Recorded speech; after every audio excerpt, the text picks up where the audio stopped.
Hello student, तो आज के इस वीडियो में हम पढ़ने वाले हैं क्लास 12th केमिस्ट्री और केमिस्ट्री का 5th चैप्टर हम पढ़ रहे हैं जो है उपसंयोजक यौगिक। और इस चैप्टर का ये चौथा लेक्चर है। हम सबसे महत्वपूर्ण हम दो टॉपिक पर डिस्कस करेंगे।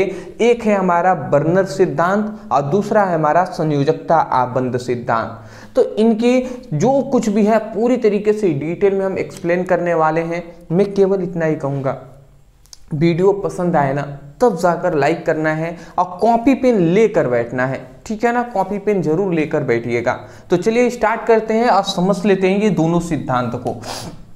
देखिए, बहुत ही सिंपल वे में हम समझाएंगे जिससे एक वीक जो स्टूडेंट है, जो कमजोर स्टूडेंट है, जिनको सिद्धांत नहीं समझ में भी आते वो भी समझ पाएंगे। इसीलिए थोड़ा सा पेशेंस रखिएगा। चलिए, तो सबसे पहले उपसंयोजक यौगिक 5th चैप्टर हम पढ़ रहे हैं, जिसमें हम पहला देख लेते हैं बर्नर सिद्धांत को कि बर्नर सिद्धांत क्या है जी। देखिए, तो बर्नर के सिद्धांत में हमें यह बात बताया गया कि बर्नर के सिद्धांत के अनुसार किसी उपसंयोजक यौगिक के केंद्रीय धातु परमाणु दो प्रकार की क्या दिखाता है, संयोजकता दिखाता है। अब वो दो प्रकार की संयोजकता क्या है, तो एक है कौन सी संयोजकता, एक है प्राथमिक संयोजकता, एक है हमारी द्वितीयक संयोजकता, ठीक है ना।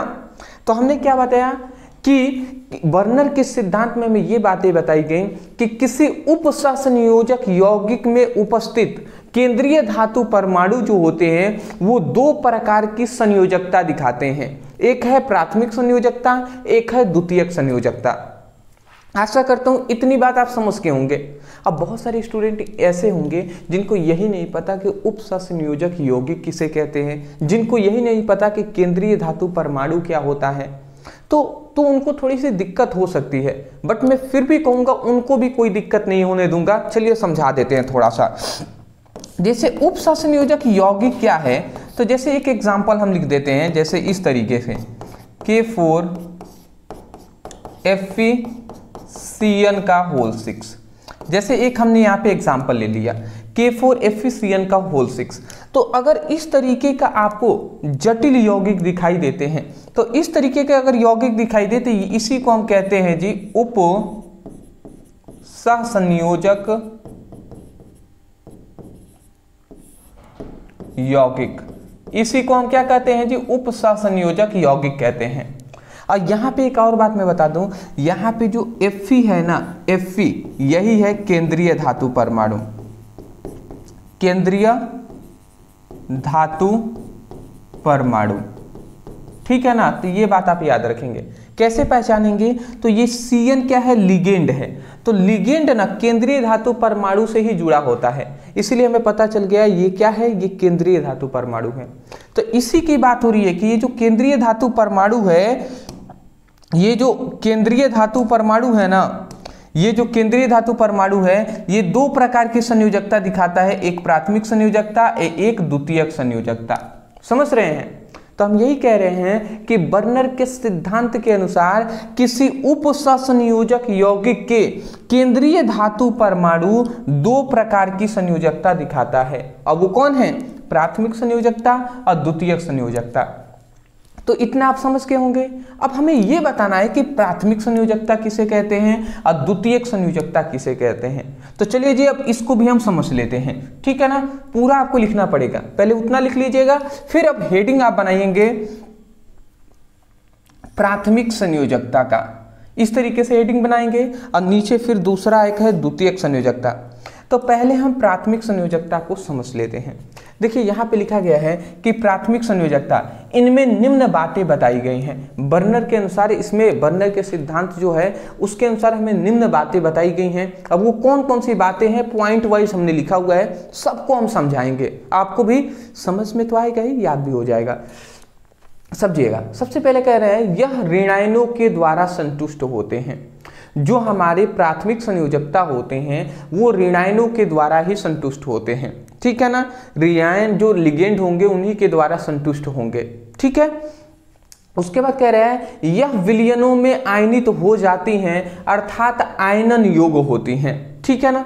इसे बिंदुदार रेखा द्वारा प्रदर्शित करते हैं, ठीक है। उसके बाद देखा गया प्राथमिक संयोजकता द्वारा जुड़े आयन को बड़े कोष्ठक से बाहर रखा जाता है।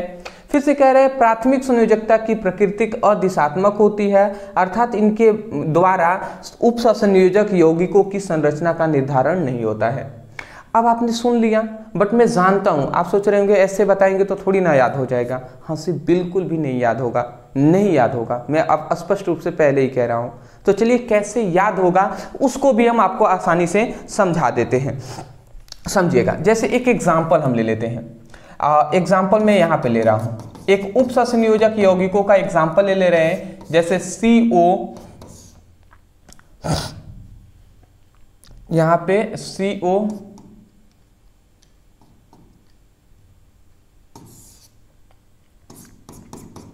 NH3 का होल 6 Cl3, इस तरीके से हमने एक एग्जाम्पल ले लिया। यहाँ पे अगर आप देखेंगे तो ये केंद्रीय धातु परमाणु है और ये NH3 का होल 6 है और फिर से यहाँ पे Cl है, ये उपसंयोजक यौगिक है। यदि हम इसकी संरचना बनाते हैं तो ध्यान से समझेंगे कैसे बनेगा। अगर हम इसकी संरचना बनाएं तो देखिए कैसे बनेगा।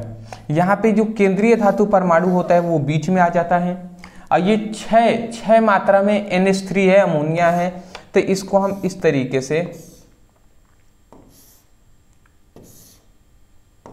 दिखा देते हैं।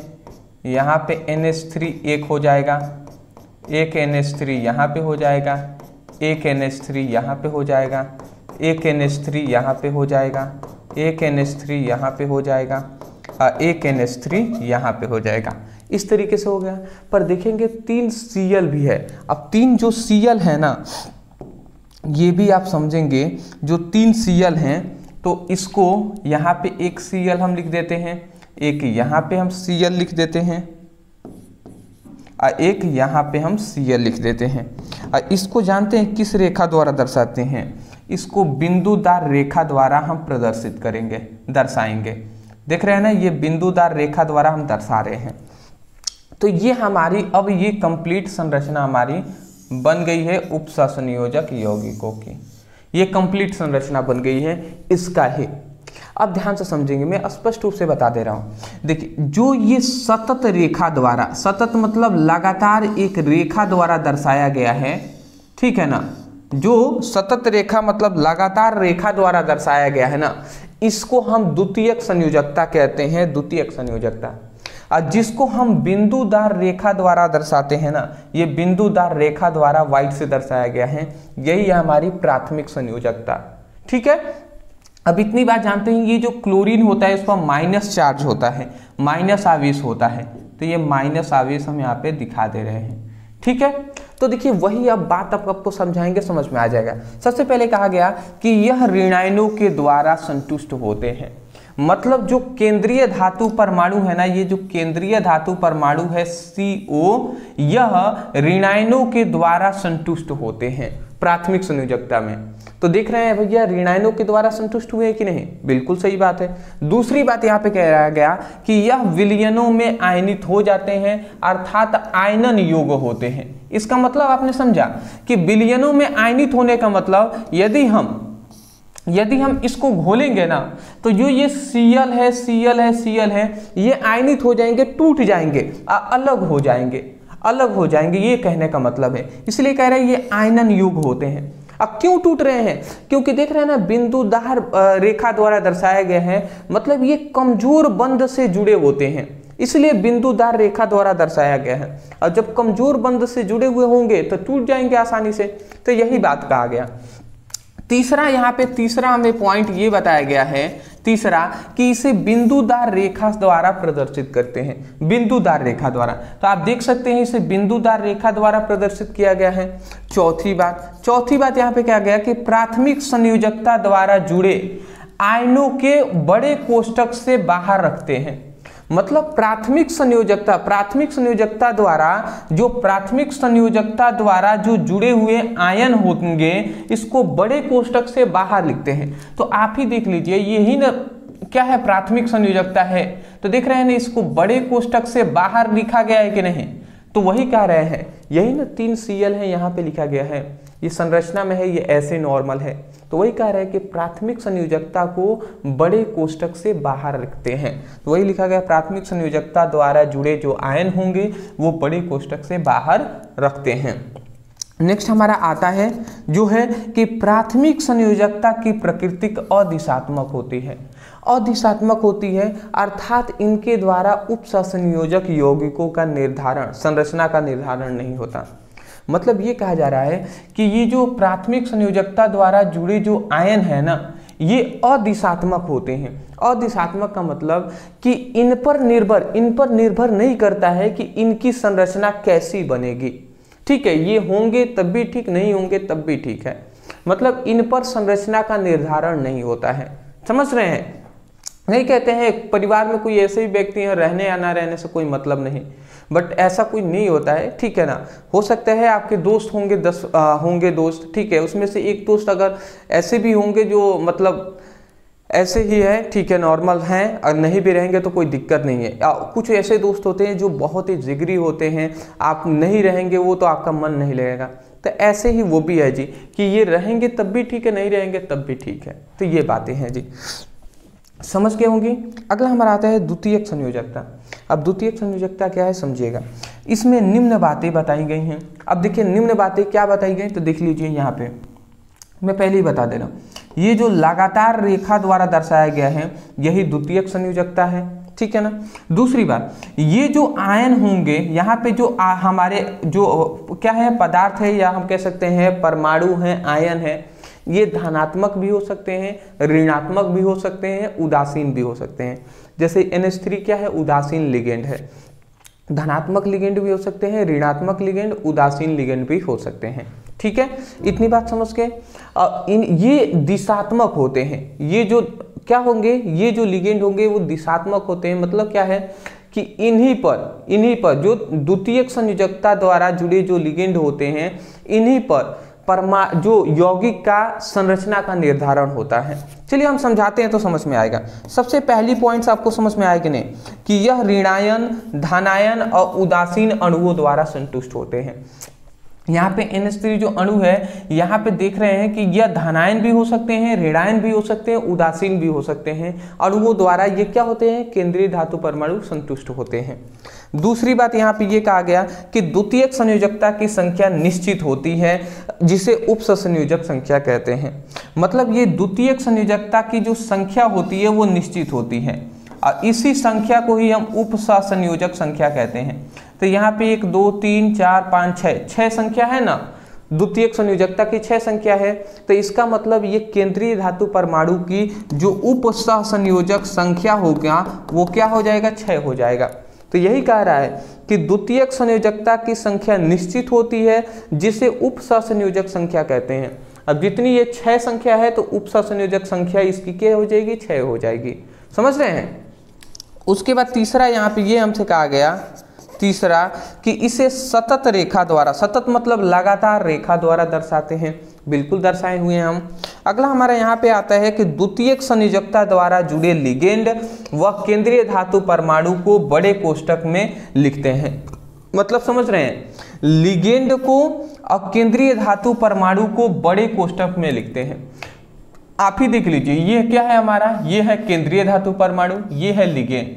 तो लिगेंड और केंद्रीय धातु परमाणु को बड़े कोष्ठक में लिखते हैं। बात तो सही है, तो यही बात कहा गया। अगला कह रहा है कि उनकी संतुष्टि से यौगिकों का उपसंयोजक परिसर का निर्माण होता है।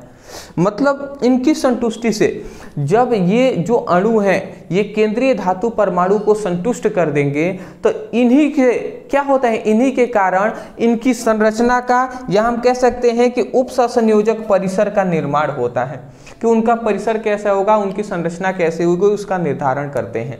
ठीक है ना। ये नहीं करते हैं जी, ये वाले नहीं करते हैं। अगला हमारा याद रखेंगे कि द्वितीयक संयोजकता विलयनों में आयनित नहीं होती हैं। मतलब ये जो द्वितीयक संयोजकता द्वारा जो जुड़े जो अणु हैं ये जल में घोल भी देंगे तो आयनित नहीं होंगे, टूटेंगे नहीं, अलग नहीं होंगे। क्यों? क्योंकि ये मजबूत बंध से एक दूसरे से जुड़े होते हैं। ठीक है ना। अगर हम इनको जल में घोलेंगे तो ये Cl तो निकल जाएगा, बट ये दोनों बड़े कोष्ठक में जो लिखे गए हैं ये एक ही साथ रहेंगे।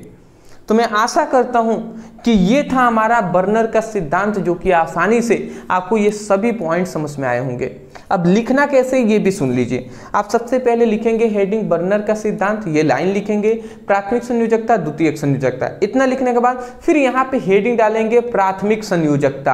अब वही जैसे ही हमने यहाँ पे हेडिंग डाला हुआ है, यहाँ पे प्राथमिक संयोजकता हेडिंग डालकर सीक्वेंस वाइज लिख देंगे।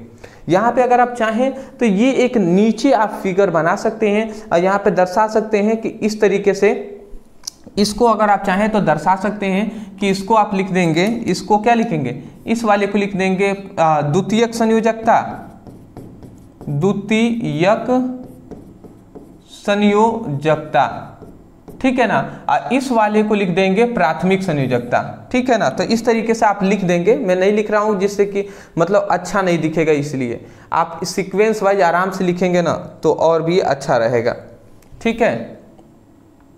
चलिए, तो मैं आशा करता हूं आप समझ के होंगे। स्क्रीनशॉट लेना पड़ेगा ना। चलिए, पहले मैं इसको दे रहा हूं, इसको ले लीजिए। हाँ जी, अब चलिए इसको भी ले लीजिए। क्या बात है, बहुत ही अच्छी बात है। चलिए तो आगे बढ़े। आगे हमारा दूसरा आता है जो है संयोजकता आबंध सिद्धांत। ये हमारा बहुत ही इंपॉर्टेंट नियम आ चुका है, सिद्धांत आ चुका है, जो है संयोजकता आबंध सिद्धांत। अब ध्यान से समझिएगा। अब दूसरा हमारा वीवीआई इंपॉर्टेंट टॉपिक शुरू हो रहे हैं। पहला तो हमने देख लिया, ये हमारे बोर्ड एग्जाम में 5 नंबर में पूछे जाते हैं, तो ध्यान से समझेंगे एक एक टॉपिक को। देखिए, संयोजकता आबंध सिद्धांत किसने दिया है, तो सबसे पहले इसको हमने बताया है कि यह सिद्धांत पॉलिंग और स्लेटर, यहाँ पे याद रखेंगे कि यह सिद्धांत पॉलिंग और स्लेटर 2 वैज्ञानिकों ने मिलकर दिया है। मतलब संयोजकता आबंध सिद्धांत पॉलिंग और स्लेटर 2 वैज्ञानिकों ने मिलकर दिया है। उसके बाद इस सिद्धांत की सहायता से उपसहसंयोजक यौगिकों की त्रिविम रसायन और चुंबकीय गुण का स्पष्ट रूप से पता लगाया जा सकता है। मतलब समझ गए, कोई भी उपसहसंयोजक यौगिक है, जैसे कि यहाँ पे एक हमने उपसहसंयोजक यौगिक लिया था K4 FeCN का होल 6, तो ये किसी भी उपसहसंयोजक यौगिकों की त्रिविम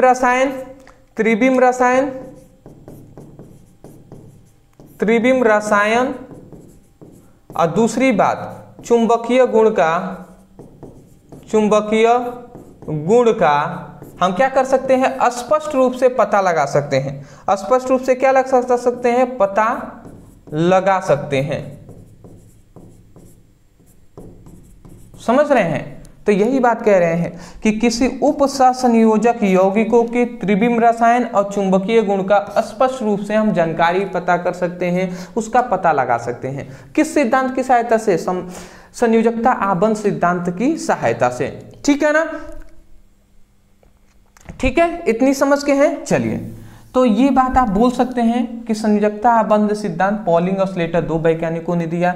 इस सिद्धांत की सहायता से किसी भी उपसहसंयोजक यौगिकों को त्रिविम रसायन चुंबकीय गुण का स्पष्ट रूप से पता लगा सकते हैं। अगला हमारा आता है इस सिद्धांत के अनुसार। अब हमें इस सिद्धांत के अनुसार क्या बातें बताई गई वो हमें लिखना पड़ेगा। तो सबसे पहली बातें यहाँ पे जो बताई गई हैं ध्यान से समझेंगे। कहा गया है इस सिद्धांत के अनुसार कि केंद्रीय धातु परमाणु या आयन, परमाणु के हैं या आयन के, तो केंद्रीय धातु परमाणु या आयन के पास अपनी समन्वय संख्या के बराबर ही रिक्त कक्षक होते हैं। रिक्त, यहाँ पे ध्यान समझेंगे, रिक्त कक्षक होते हैं जिनके संकरण से आबंधित कक्षकों का निर्माण होता है। मतलब ये कहना था कि केंद्रीय धातु परमाणु के पास जितनी समन्वय संख्या होगी, समन्वय संख्या का मतलब उपसहसंयोजक संख्या, तो केंद्रीय धातु परमाणु के पास जितनी समन्वय संख्या होगी उतना ही उसके पास रिक्त कक्षक होते हैं, जिनके संकरण से, जिनके मिलने से आबंधित कक्षकों का निर्माण होता है। तो ये बातें उन्होंने कहा है, ठीक है ना। अब चलिए इसको हम थोड़ा सा समझा देते हैं जैसे आपको, ठीक है ना। जैसे यहाँ पे मैं थोड़ा सा यहाँ पे एग्जांपल से आपको समझाना चाहूँगा। जैसे कि यहाँ पे मैं लिख दे रहा हूँ, जैसे यहाँ पे हम लिख देते हैं समन्वय, सबसे पहले यहाँ पे लिख देता हूँ समन्वय संख्या, यहाँ पे हम लिख देते हैं संकरण, यहाँ पे हम लिख देते हैं ज्यामिति ज्यामितीय आकृति।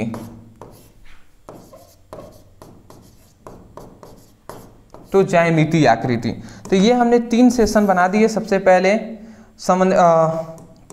जो यहाँ पे हमने क्या बनाया है, यहाँ पे हमने सबसे पहले समन्वय संख्या, फिर संकरण, फिर हमारी ज्यामितीय आकृति। तो ये हमने 3 बना दिए। अब सबसे पहले मान लेते हैं किसी की समन्वय संख्या यदि 2 है, ठीक है ना। सपोज डेट ऐसे मान लेते हैं कि किसी की समन्वय संख्या यदि 2 होगा, ठीक है ना।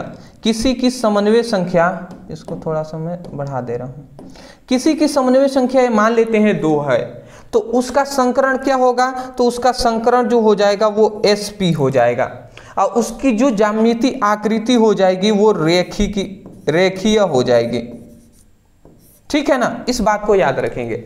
जैसे जिसकी समन्वय संख्या यदि 2 है उसका संकरण sp हो जाएगा, उसकी ज्यामितीय आकृति क्या हो जाएगी, रेखीय हो जाएगी, ठीक है ना। अगर मान लेते हैं किसी की समन्वय संख्या यदि 3 है तो उसका संकरण क्या हो जाएगा, sp3 हो जाएगा, और उसका 3 नहीं ना, 4 ना, 3 कैसे होगा, समन्वय संख्या 4। तो किसी की समन्वय संख्या यदि 4 है तो उसका संकरण sp3 हो जाएगा, सही है जी। एक के और 3 p के मतलब 4 हो जाएंगे, और इसकी जो संरचना हो जाएगी वो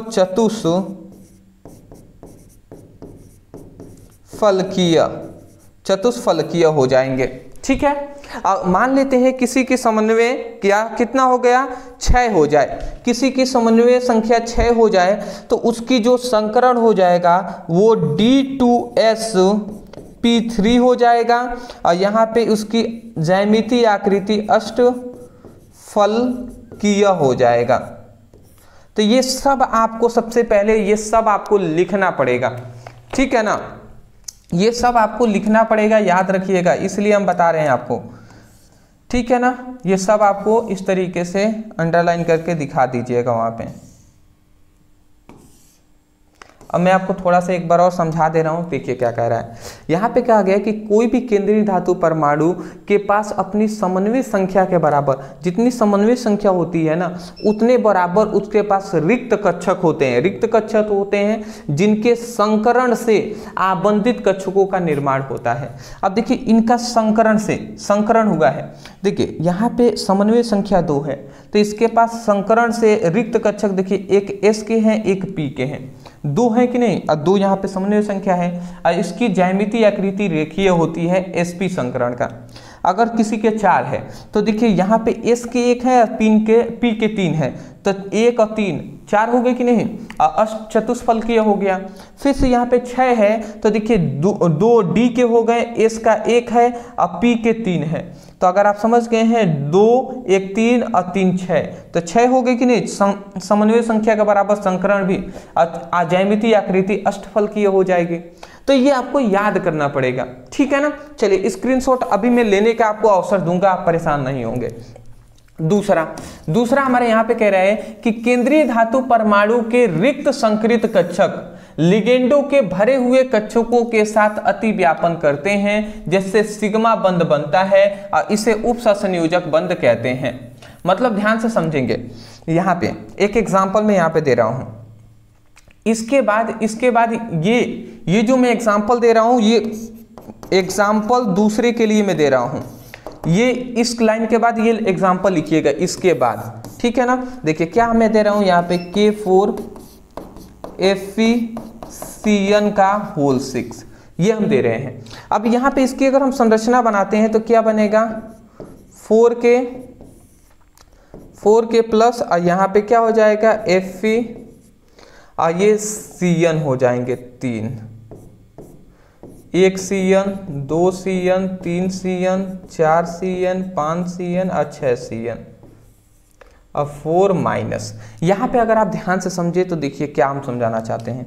यहाँ पे ये हमसे कह रहे हैं, यहाँ पे ये हम कह रहे हैं कि देखिए कह रहे हैं केंद्रीय धातु परमाणु के रिक्त संकृत कक्षक लिगेंडों के भरे हुए कक्षकों के साथ अति व्यापन करते हैं। देखिए इतना बात आप जान लीजिए कि ये जो केंद्रीय धातु परमाणु है इसकी कक्षाएं ना खाली होती हैं। और जो लिगेंड होते हैं जो ये जुड़े हुए हैं इसकी भरी हुई कक्षाएं होती हैं। तो इसीलिए ना जो केंद्रीय धातु परमाणु के रिक्त कक्षक हैं वो भरे हुए कक्षकों के साथ अति व्यापन करेंगे। और ये जो केंद्रीय धातु परमाणु है ये इलेक्ट्रॉन इनसे लेते हैं इसलिए यहाँ पे बंध बनता है जिसको हम कहते हैं, यहाँ पे एक बंध बनता है और इसी बंध को हम सिग्मा बंध कहते हैं। तो वही कह रहा है लिगेंडों का मतलब केंद्रीय धातु परमाणु रिक्त कक्षक के होते हैं और लिगेंड भरे हुए होते हैं। तो वही कह रहे हैं केंद्रीय धातु परमाणु के रिक्त संकरित कक्षक लिगेंडों के भरे हुए कक्षकों के साथ अति व्यापन करते हैं, मतलब जुड़ते हैं, जिससे सिग्मा बंध बनता है। क्या? सिग्मा बंध बनता है।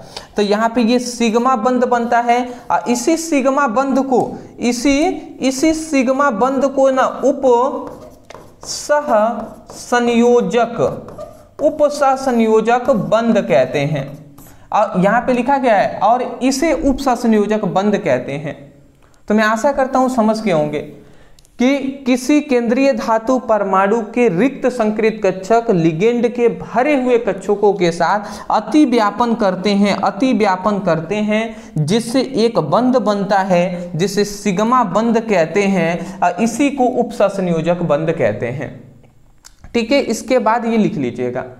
अब इसका जस्ट अपोजिट यहाँ पे फिर से कहा गया है, पहले ये खाली था ये भरा हुआ था, अब इसको भरा हुआ कहेंगे इसको खाली कहेंगे कि किसी उप सहसंयोजक यौगिक में केंद्रीय धातु परमाणु के भरे हुए कक्षक लिगेंडों के खाली कक्षकों के साथ या रिक्त कक्षकों के साथ अति व्यापन करता है जिससे पाई बंध बनता है।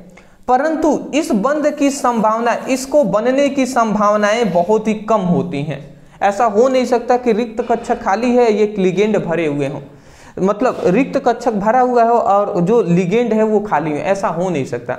बट ऐसा उन्होंने कहा है। तो यहाँ पे लिखा गया है कि यदि केंद्रीय धातु परमाणु के भरे हुए कक्षक, यहाँ पे देखिए केंद्रीय धातु परमाणु के रिक्त कक्षक आ गया था, यहाँ पे जस्ट अपोजिट केंद्रीय धातु परमाणु के भरे हुए कक्षक लिगेंडों के रिक्त कक्षक के साथ, लिगेंडों के यहाँ पे भरे हुए कक्षक है तो लिगेंडों के रिक्त कक्षकों के साथ अति व्यापन करते हैं जिससे पाई बंध बनता है, परंतु इसकी संभावनाएं बहुत कम होती है।